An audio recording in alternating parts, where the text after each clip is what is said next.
Hello বন্ধুরা, কেমন আছো তোমরা সবাই? আশা করি অনেক ভালো আছো। আর তোমাদের আশীর্বাদে আমিও অনেক ভালো আছি। প্রিয় বন্ধুরা, আজকে তোমাদেরকে শোনাবো আমার আপন ছোট ভাই, যে এখন ভালো করে বুঝতে শিখিনি। সে আমাকে কিভাবে ঘন্টার পর ঘন্টা লাগালো। তো আশা করি গল্পটি অনেক ইন্টারেস্টিং হতে চলেছে। তাই তোমরা শুরু থেকে শেষ পর্যন্ত গল্পটি শুনবে। আশা করি অনেক মজা হবে। তো চলো, আর কথা না বাড়িয়ে আমরা মূল গল্পে চলে যাই। প্রিয় বন্ধুরা, আমি তোমাদের প্রিয় আপু মৌমিতা রায়। আমি যখন ইন্টার ফার্স্ট ইয়ারে পড়তাম, তখন আমি বেশ আকর্ষণীয় ছিলাম। যে কোনো পুরুষ আমার আপেলের দিকে তাকালে পাগল হয়ে যেত।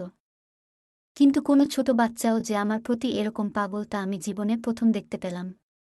অর্থাৎ আমি তোমাদেরকে খুলে বলি, আমি ইন্টার ফার্স্ট ইয়ারে পড়া অবস্থায় একবার আমি আমার মামার বাড়িতে বেড়াতে গেলাম। আর আমার মামার ছোট একটি ছেলে ছিল, নাম তার কৌশিক, মাত্র ক্লাস 3-তে পড়ত।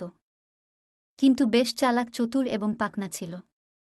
আমাকে দেখা মাত্র এসে এক দৌড়ে এসে আমার কোলে উঠে বসল এবং আমার আপেলের সাথে মুখ ঘেঁষে ধরে রইল আদর নেওয়ার নামে, এবং বারে বারে আমার আপনের সাথে তার মুখ ঘষতে লাগল। আমি মনে মনে ভাবলাম, এ কি শয়তান হয়ে গেছে! সে আমার কাছে আদর নেওয়ার নামে আমার আপেলের সুখ নিচ্ছে, অথচ সে এখনও অনেক ছোট, কিন্তু পেকে একদম পরিপূর্ণ হয়ে গেছে। যাই হোক, সে আমার সাথে এভাবে বেশ কিছুক্ষণ মাখামাখি করল আর আমার আপেলের মজা নিল। তারপর আমাকে জিজ্ঞাসা করল, আপু তুমি কখন এসেছ, কয়দিন থাকবে, ইত্যাদি ইত্যাদি। তবে আমি কখনো কিছু মনে করলাম না। ভাবলাম ছোট মানুষ, এমনিতেই এরকম করেছে। কিন্তু রাত্রে যে ঘটনাটি ঘটল তা তোমাদেরকে বললে তখন মনে করবে যে ও আর ছোট নেই, বরং একদম তাল পাকা পেকে গেছে।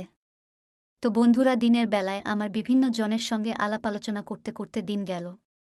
মানে হচ্ছে অনেকদিন পর মামার বাড়িতে গেছি, তাই সবার সঙ্গে কথাবার্তা বললাম, পরিচয় হলাম, নতুন করে দেখা সাক্ষাৎ করলাম। এরপর রাত্রে আমরা খেয়ে দিয়ে যে যার রুমে ঘুমাতে গেলাম। আর মামি আমাকে একটি রুম দেখিয়ে বলল, তুমি এই রুমে ঘুমাও। তখন আমি বললাম, আমার একা একা রাতে ভালো লাগবে না এবং ভয়ও করবে, তাই কৌশিককে আমার কাছে তুমি ঘুমাতে দাও। তখন মামি বলল, আচ্ছা ঠিক আছে, ওকে ডেকে নিয়ে যাও।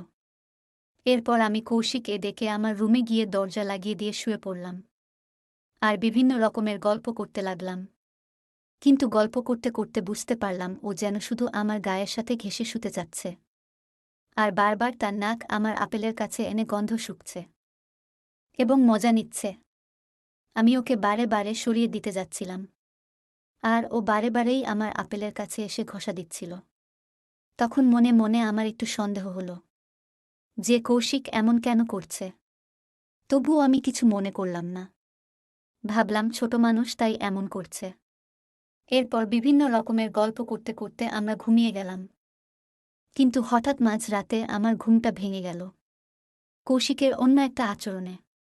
সেটি হচ্ছে, আমি দেখতে পেলাম কৌশিক অলরেডি আমাকে উন্মুক্ত করে তার 2.5 ইঞ্চি খেলোয়াড় দিয়ে খেলা শুরু করে দিয়েছে। বন্ধুরা, তোমাদেরকে বলে আমি বোঝাতে পারব না আমি দেখে কতটা আশ্চর্য হয়ে গিয়েছিলাম। আর যেহেতু ওর খেলোয়াড়টি একদম ছোট্ট, মাত্র 2.5 ইঞ্চি, তাই আমি ব্যথাতে চেতন পাইনি, বরং ওর নড়াচড়া চেতন পেয়েছি। আর দেখতেছি ও একাধারে আমার সামনের খেলার মাঠে খেলেই চলছে। আমি জাগ্রত হয়ে সাথে সাথে ওকে টান দিয়ে সরিয়ে দিলাম, বললাম, এই শয়তান, তুই কি করছিস? এগুলো কোথায় থেকে শিখলি? তোর মাকে আমি কালকেই বলে দেব। মাত্র 3-তে পড়িস আর এত পেকে গেছিস যে একজন ইন্টারের মেয়েকে তুই উদম লাগাচ্ছিস। বাপরে তোর সাহস! দাঁড়া, তোর মাকে আমি কালকেই বলে তোকে পিটিয়ে পিঠের ছাল তুলে দেব। তখন কৌশিক আমাকে বলল, তুমি যাও, আমা বলো কিছু বলবে না, কারণ বাবা মায়ের এই খেলা দেখেই আমি শিখেছি। এমনকি গতরাত্র আমি সরাসরি খেলা দেখেছি। আমাকে বসিয়ে রেখে বাবা মা আমার সামনে খেলা করেছে, আর আমি দেখে দেখে অনেক ধরনের খেলা শিখেছি। এই কথা শোনার পর আমি তো যেন মাটিতে গেড়ে যাচ্ছিলাম। বলে, কি? এই ছেলের সামনে বাবা মা কিভাবে লাগালাগি করে? তখন আমি ওকে কৌতূহলবশত জিজ্ঞাসা করলাম যে, তোর বাবা মা কিভাবে খেলাধুলা করে একটু আমাকে বর্ণন করে শোনাতো। তখন সে আস্তে আস্তে বলতে শুরু করল যে প্রথমে আমার বাবা মা দুজনে উন্মুক্ত হয়। তারপর বাবা মাকে আদর করে এবং মা বাবাকে আদর করে। মা বাবার কলা খায় আর বাবা মায়ের আপেল খায়। এরপরে বাবা মায়ের পেছনের খেলার মাঠের নরম কাদামাটিগুলো অনেক মাখামাখি করে। তারপরে বাবা তার মোটা খেলোয়াড় দিয়ে মাকে খেলতে শুরু করে। আর মা বিভিন্ন রকমের আওয়াজ করে। আর আমি সেগুলো বসে বসে দেখি এবং শুনি। এরপর তারা বিভিন্ন পদ্ধতিতে এরকম খেলাধুলা করে। কতক সময় বাবা উপরে থাকে, মা নিচে থাকে। কতক সময় মা নিচে থাকে, বাবা পড়ে থাকে। এভাবে তারা ইচ্ছামতো খেলাধুলা করে আমার সামনেই। সেই খেলাধুলা দেখেই আমি মূলত খেলা শিখেছি। প্লিজ দিদি, তুমি আমাকে একটু খেলতে দাও না। আমার খুব ইচ্ছা হয়, কিন্তু মাকে ভয় বলতে পারি না। এই বলে সে আমার পায়ে জড়িয়ে ধরল এবং খেলার জন্য বারে বারে রিকোয়েস্ট করতে লাগল। বলো দিদি, আমি কাউকে কোনোদিন বলবো না। প্লিজ তুমি আমাকে খেলতে দাও। আর তুমি কোনো ব্যথা পাবে না, কারণ আমার খেলোয়াড় মাত্র 2.5 ইঞ্চি। প্লিজ দিদি, খেলতে দাও। তোমার তো কোনো কষ্ট হবে না, আর আমি মজা ঠিকই পাব। এই কথা শুনে আমি তো আরও আশ্চর্য হয়ে গেলাম। বলে কি, এইটুকু ছেলে? তারপর আমি তাকে অনেক বোঝানোর চেষ্টা করলাম। বললাম যে কৌশিক, এগুলো বড়দের খেলা। তোর এখন খেলা যাবে না, তুই যখন বড় হবি তখন এগুলো খেলবি। বিয়ে করে তারপরে খেলবে। কিন্তু আমার সে কোনো কথাই মানল না, বরং জেদ ধরে বসল এবং আমার কাছে অনেক কান্নাকাটি শুরু করে দিল। সরাসরি খেলতে চাইল। যখন আমি আর তার সাথে পারলাম না, তখন আমি তাকে খেলতে দিতে রাজি হলাম এবং বললাম, ঠিক আছে, খেলবি, খেলো, তবে কাউকে কিছু বলতে পারবি না। এ কথা শোনার পর কৌশিক তো খুশিতে নাচতে শুরু করল আর বলল, ঠিক আছে দিদি, আমি কাউকে কিছু বলবো না। প্লিজ তাড়াতাড়ি আমাকে খেলতে দাও। এই বলে সে আমার শরীরের উপর এসে ঝাঁপিয়ে পড়ল এবং সরাসরি আমার আপেল বাহির করে খেতে শুরু করল। একটি আপেল খাচ্ছিল, আরেকটি আপেল নাড়াচাড়া করছিল। ভাবছি একদম পাক্কা খেলোয়াড় হয়ে গেছে। নিজেরে বাবা মায়ের খেলা দেখতে দেখতে তাকে আর শিখানোর কোনো প্রয়োজন ছিল না। কিভাবে মেয়েদেরকে গরম করতে হয় আমার থেকে সে দেখছি ভালো জানে। এভাবে আমার একটি আপেল খেতে লাগল এবং আরেকটি আপেল নাড়াচাড়া করতে লাগল। এভাবে অনেকক্ষণ আপেল খাওয়ার পরে সে আমার পেছনের মাঠের নরম কাদামাটিগুলো নাড়াচাড়া করতে লাগল এবং চাপাচাপি করতে লাগল। আর বলো দিদি, কেমন লাগছে তোমার? ভালো লাগছে না? আমি জানি তোমার ভালো লাগছে, কারণ আমার বাবা যখন মায়ের সাথে এরকম করে তখন মায়ের অনেক ভালো লাগে। এটা মা আমাকে বলেছে। এভাবে সে অনেকক্ষণ আমার সামনের এবং পেছনের মাঠের নরম কাদামাটিগুলো চাপাচাপি করল। তারপর বলো দিদি, এবার কিন্তু তোমার পালা। তখন আমি বললাম, আমার আবার কিসের পালা? আমাকে কি করতে হবে? তখন বলো দিদি, তুমি কি জানো না যে কলা খেতে হয়? আমি বললাম, বাপরে শয়তান তুই, তোর ওই ছোট্ট কলা আবার আমাকে খাওয়াবি? তখন আমাকে বলল, ছোট হয়েছে তো কি হয়েছে, একসময় তো বড় হবে। এখন আপাতত ছোট কলাই খাও, যখন বড় হবে তখন বড় কলা খেও।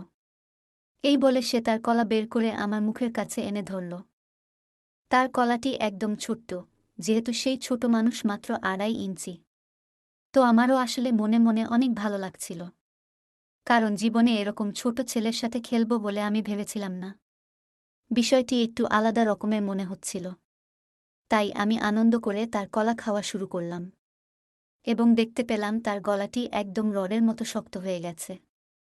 তারপর আমি তার কলা ইচ্ছা করে খেতে লাগলাম। একটু পরে দেখি সে তার কলা আমার মুখের মধ্যে বারে বারে ধাক্কাধাক্কি করছে। মানে সে ইচ্ছা করে আমাকে কলা খাওয়াচ্ছে। যেভাবে তার বাবা মাকে খাওয়ায় ঠিক সেভাবেই আমার সাথে করছে। আর বলছে, দিদি, আমার অনেক ভালো লাগছে, কারণ এরকম আমি কোনোদিনও করিনি। প্লিজ তুমি যে কয়দিন আমাদের বাড়িতে থাকবে আমার সাথে এই ধরনের খেলা খেলবে। আমি বললাম, আচ্ছা ঠিক আছে, যা তোর মনের শখ তো আগে মিঠুক। এভাবে সে আমাকে অনেকক্ষণ তার ছোট্ট কলা খাওয়ালো। তারপর বলল, নাও দিদি, এবার আমরা আসল খেলায় মেতে উঠি। এই বলে সে ইচ্ছা করেই আগেই আমার পেছনের মাঠে তার খেলোয়াড় সেট করল আর এক ধাক্কায় সে খেলা শুরু করে দিল। তার খেলোয়াড় পুরোটাই আমার মাঠের মধ্যে নামিয়ে দিল। অবশ্য আমি হালকা একটু ব্যথা পেয়েছিলাম। যদিও ছোট তারপরেও তো পেছনের মাঠ। ব্যথা পাওয়াই স্বাভাবিক। তবে তেমন না, সামান্য একটু ব্যথা পেয়েছিলাম। এরপর সে প্রধান খেলা খেলতে লাগল। আর যেহেতু তার ভেতরে এখনো কোনো গরম পানি সৃষ্টি হয়নি, তাই তার খেলোয়াড়টি শান্ত হওয়ার কোনো চান্স নেই। অনেক মজা নিতে লাগলাম, কারণ যেহেতু ব্যথা লাগছিল না তাই অনেক আরাম পাচ্ছিলাম। এভাবে শান্ত হচ্ছিল না কারণ খেলোয়াড়ের ভিতর এখনো কোনো পানি সৃষ্টি হয়নি। তারপর বলো দিদি, এবার তোমার সামনের মাঠে খেলব। এই বলে সে তার ছোট্ট 2.5 ইঞ্চি খেলোয়াড়টি আমার সামনের মাঠে সেট করেই খেলা শুরু করল। আর আমার আপেল দুটি খেতে লাগল এবং নাড়াচাড়া করতে লাগল, এবং আমি বুঝতে পারলাম সে অনেক মজা পাচ্ছে। তাই আমিও তাকে খেলায় সাহায্য করতে লাগলাম। আমি নিজে বিভিন্ন পজিশনে তাকে খেলতে দিতে লাগলাম। আর আমার কাছে বন্ধুরা অনেক ভালো লাগছিল, যা তোমাদেরকে ভাষায় বোঝাতে পারব না। এভাবে সে আমার সাথে প্রায় একটা 3 ঘন্টা খেলল। তবু তার খেলোয়াড় শান্ত হল না, কারণ তোমাদেরকে আগেই বলেছি ওর এখনো পানি সৃষ্টি হয়নি। ও ইচ্ছা করলে সারা রাত এভাবে খেলতে পারবে, তারপরেও ওর খেলোয়াড় শান্ত হবে না।